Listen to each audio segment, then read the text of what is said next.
And the bat made it all the way to 10th pick here for Mid-bat. Iceberg. Yeah, Mid-bat. that's good. And it's offlane OD. A Beastmaster with any of these like Linas, Wind Rangers, Shadow Shamans, any one of those really annoying, hard-hitting 4 positions, feels like a tough lane. But if anybody can kind of deal with it, it's the Bloodseeker, right? Absolutely. That extra sustain that comes in is massive. And also, I like Kevin's point, the blood rate, you know, it makes it hard for them to go. And they're actually getting aggressive on General. They're going to get him here. Yeah, General just needs one more hit here, and Crystallize will be able to clean up that first blood. Gets a healthy amount of Thirst HP back into his HP pool as well. So Like, you're just super tanky hero on the Bloodseeker, but Wyvern is good later on as mid.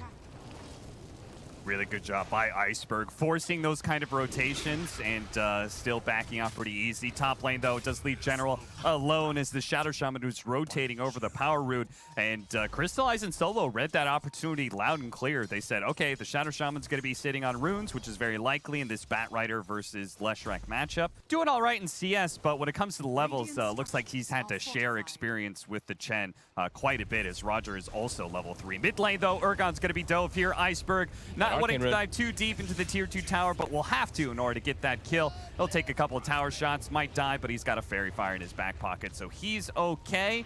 No rotations to catch him out. He's got the bounty runes to pick up here, unless the Winter Wyvern can get vision. Oh, he barely got vision. He gets a couple hits in. He's low enough that they've got the thirst as well. Crystallize is going to be there to clean up the kill. Okay, nicely done, Bloodseeker. He's got a good support behind him, but it looks like Malik has done pretty well for himself. He's been given a lot of solo experience with Zayats, not even close to lane anymore. And I think they do realize that, and that's why they're really trying to push this OD out, but it's not quite working. Top lane, Always Want to Fly, does go down to the Splinter Blast. Solo finds that opening. Oh, this top lane is just owning. Oh. This Bat Rider's just tearing things up. Feels like Iceberg is really going to make sure this laning phase doesn't get too far out of control to the favor of NOTECHIES. Yeah, definitely going to see Iceberg putting a lot of focus onto this Slash in particular in the early game. As bottom, Malik. Smart move, very smart move. Just going for the TP out, knowing that he wasn't going to be making it out alive otherwise. He is getting very close to that Meteor Hammer, just that straight, fast rush. Not typically one of your favorites of previous patches, but now that it dispels, feels pretty good. And they're going to smoke up with Zayats and rotate down to bottom. See if they can kill the Phantom Lancer. They'll have to settle. Yeah, they'll have to settle as they run into Roger. The smoke breaks. Roger will die, and V-Tune is just able to hide behind his tower. Oh, does Aragon not know, though? There's 2 bounty runes over here. He could actually just claim. I think they scouted it, too, earlier. So he could just fill up his bottle, but it doesn't seem like he's aware for the time being. As top. You got the Rupture. They're going to be able to hold back this Bloodseeker. General's going to turn and fight. That's his only option here, but it's not a great option. He will die. Crystallize is going to remain very healthy here. Iceberg's actually going to rotate over, though, and they might be able to catch Solo. In fact, they will definitely be able to catch Solo as they're going to put a stop to his TP with the Shackles. This is well in timed with a top lane push. So he's going to be able to make these moves and be able to match a lot of the aggression that's coming out if Aragon likes to. And Aragon actually has a haste. Always Want to Fly. Looking pretty dead. Yeah, just a nice, easy opening. Always Want to Fly. Throws out what damage he can. Iceberg is actually willing to kind of fight this, and maybe it's because he sees that Urgon is low on mana, so Zayats is dead as a result.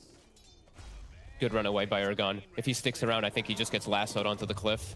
Yeah, that's true. May try and clear through those, or no, they're going to make a smoke play up to top lane again. Make sure that Crystallize, they've been really running at General, and they're going to do so again here. The Splinter Blast is going to land and slow down General. He's going to be caught by the Blood Right, but with Iceberg showing himself, Crystallize and Zayats immediately back away. Solo's going to be caught. I love this play. He's going to lasso up Solo and still try and run down Zayats at the same time, realizing that he may have to just commit for one of these kills. Zayats got to be careful of the flames. Iceberg is getting a little bit low. Primal Roar out onto Crystallize. Iceberg is going to use his bottle to stay alive underneath the tower. And attempted to TP out, but Always Want to Fly. He's going to put a stop to that one with Hex, Shackles, and a big rotation from NAVI that puts them 2K up. Just as the 10-minute bounty runes are spawning. Love whoever makes that call. It's like Iceberg has to be the one to bail the game out of its not bad state by any means, but bail General out of his semi-bad lane. So Urgon started his TP and canceled it, and that's when Navi was just like full-blown just diving the tower under. So Urgon definitely has to be a little more careful. Rupture on Iceberg, but he's fast. He can just get back to his tower.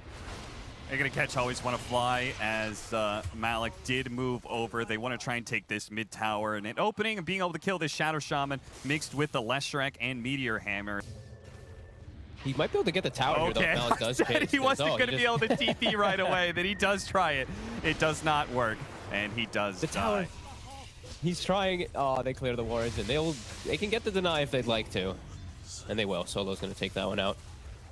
Where do you stand on the denying mid tower? Because I've heard some people be like, just almost never deny your mid tower. It's just not getting any opportunities to Vendetta up to this top part of the map. It feels like to me, Na'Vi, like if they succeed in this rotation, which they're going to go for Malik, and they should be able to catch him pretty easily, as they still have the lasso. He's not going to blow it just yet. Now pops it. Solo's looking for the Winter's Curse, surrounded with the Phantom Lancer illusions. He goes for a guess, but he hits an illusion, not the real Phantom Lancer. And now that means they're going to lose this fight and potentially be run down underneath their tier 2 tower. Solo's going to be up next. Impale going out. Bramble Roar on the left-hand side. Is Crystallized going to be caught, swept up by the swarm of Na'Vi members that run down the mid lane.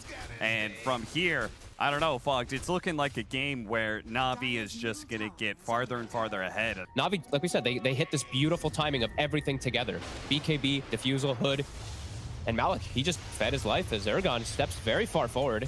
Yeah, he's just going to take this fight, but immediately Iceberg's going to pop his BKB challenge Leshrac. They do have the imprisonment that's going to come out from Malik. Crystallized, meanwhile, going toe-to-toe against V-Tune. He does get stayed by the Cold Embrace, but the magic damage is going to be there eventually. He's burned out, while the Phantom Lancer very healthy, and this is just turning into one disaster into another here, Fogged, as they lose 4-0 in this fight. NOTECHIES probably going to lose their mid-tier 2 before 20 minutes, and again, all this is against a Phantom Lancer hard carry. Bailed him out of any type of problem he had.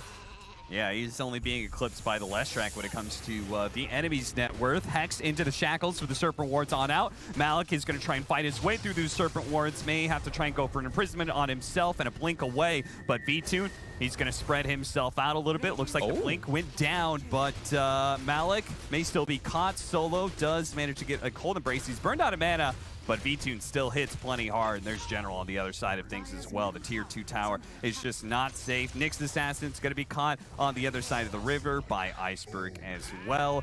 So even if Malik got out, the 2 supports will die.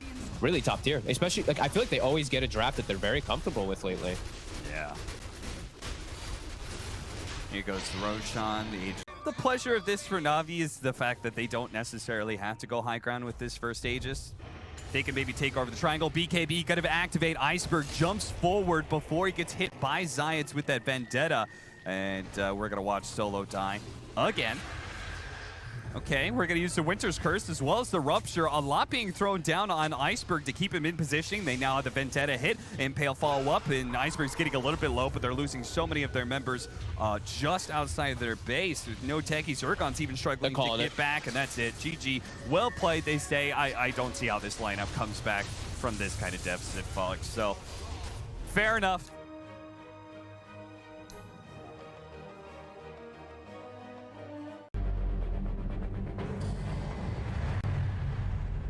Void Spirit Rubik just isn't super threatening to an Animage. He's going to have a really nice time. The Troll 1-to-1 will be better than the Animage, but it's just a more complicated game for Na'Vi. 4-13. Yeah, this is just terrible. He's gonna need a power rune. Like, this is becoming one of those situations where you are losing the lane so early on that you're gonna need a little bit of luck to help you out. They do manage to get the first blood at top lane. As Crystallized is gonna now turn and chase down Always Want to Fly as well. All of this without even an Orb of Venom. Crystallized didn't even need that. Was just able to play so far forward to all of a sudden being up 2-3K because one of their cores is able to go back and clear through stacks. Top lane, Crystallized is battling it out with Always Want to Fly. He's getting a little bit low. The Restoration is going to keep him up, but General with that 6 is going to pursue. Crystallized going to pop an extra bit of regen that he had with a Fairy Fire. Solo still trying to limp away through all of this. General really wanted that kill because he has an early earn. Iceberg, like to get those he steps up. They're ready for him. Oh, nice. That's a big kill right there.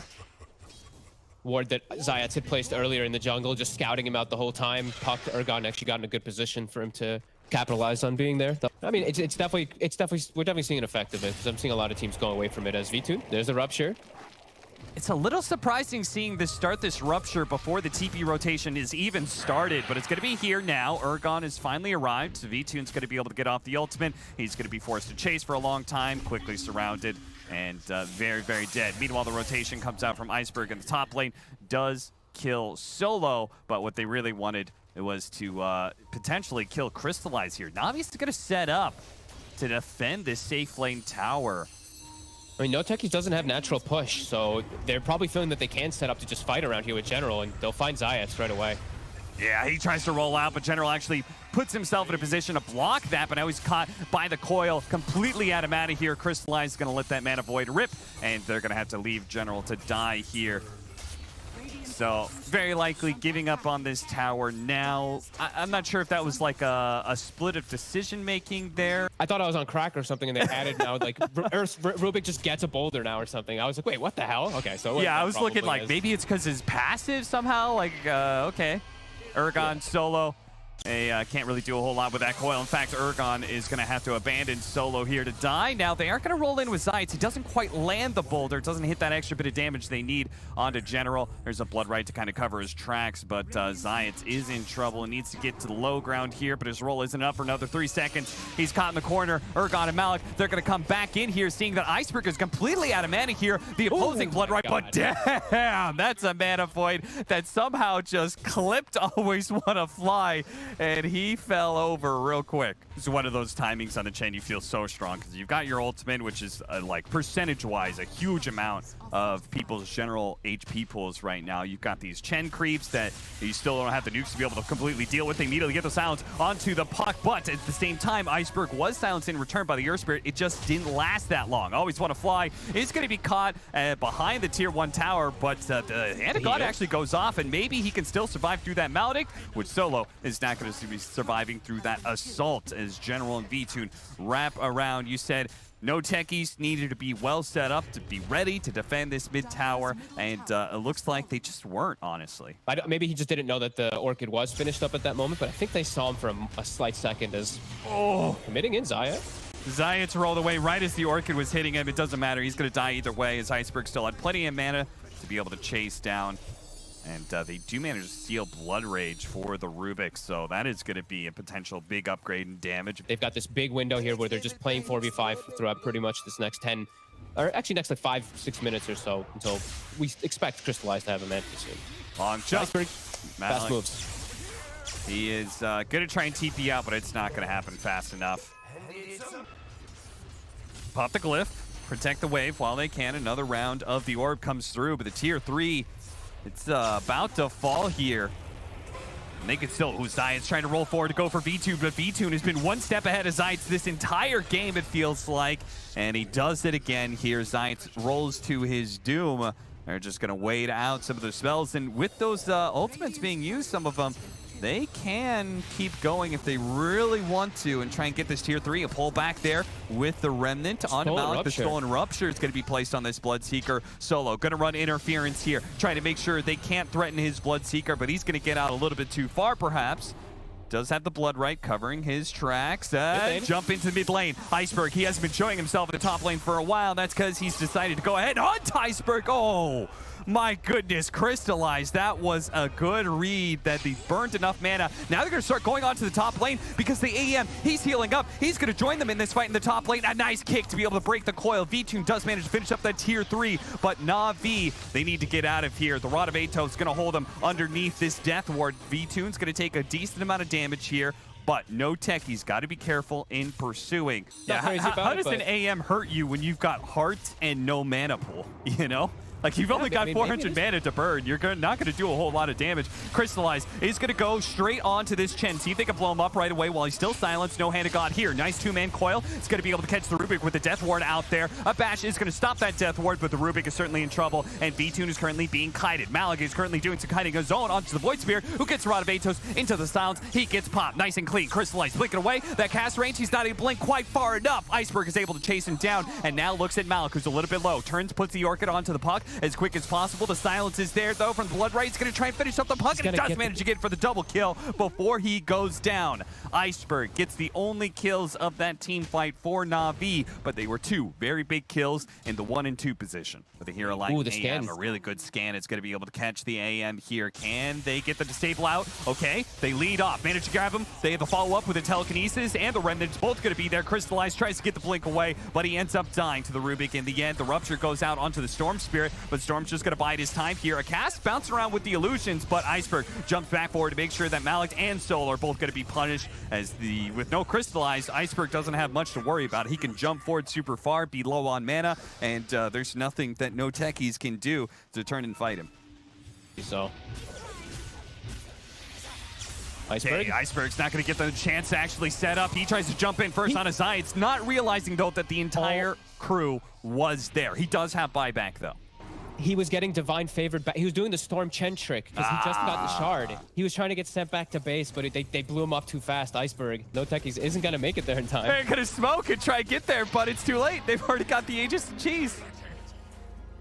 Okay, well, telekinesis, roll in onto Always Want to Fly here. The blink forward. Crystallize immediately runs into a Remnant. Oh no, now he gets bashed up. This is troublesome. He's going to pop his Manta, see if he can get out of here. He actually jumps into another Remnant, pull back again. V-Tune, he's going to ignore all that and just hit whatever targets are closest. That's going to be Solo. Yet a third Remnant's going to land to be able to pull the Witch Doctor back to make sure he dies. Crystallize harassing a bit with his illusions, but Iceberg's TPing on the outpost bottom. They're keeping tabs. They keep pinging where Crystallize is. He's wanting to jump him. Makes the long jump over, runs over Malik, and will be able to get him as Crystallize. He can jump in. He has his ultimate back up. He can go for it. Oh no, the Yule Scepter! It stops him. He doesn't pop the counter spell in time, and now he had a small chance of being able to kill Crystallize and maybe stopping this high ground push. Instead, he dies. These Raxes are gone, and might even just tap on your tier 4s a little bit since bottom is still has those towers. Yeah, still got tier 1 and tier 2 up.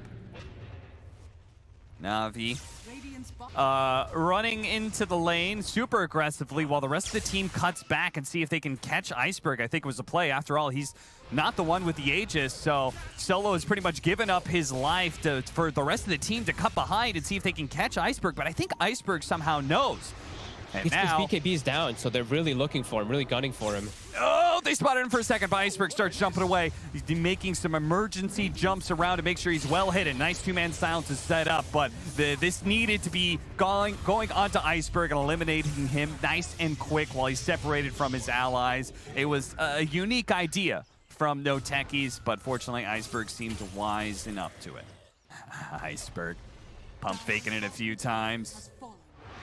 He's got cheese, so he's really not that scared of a 1v1 against the AM. Crystallize, what happened there? He TP'd back and immediately got controlled up, and that's it. GG. Solo's gonna call it.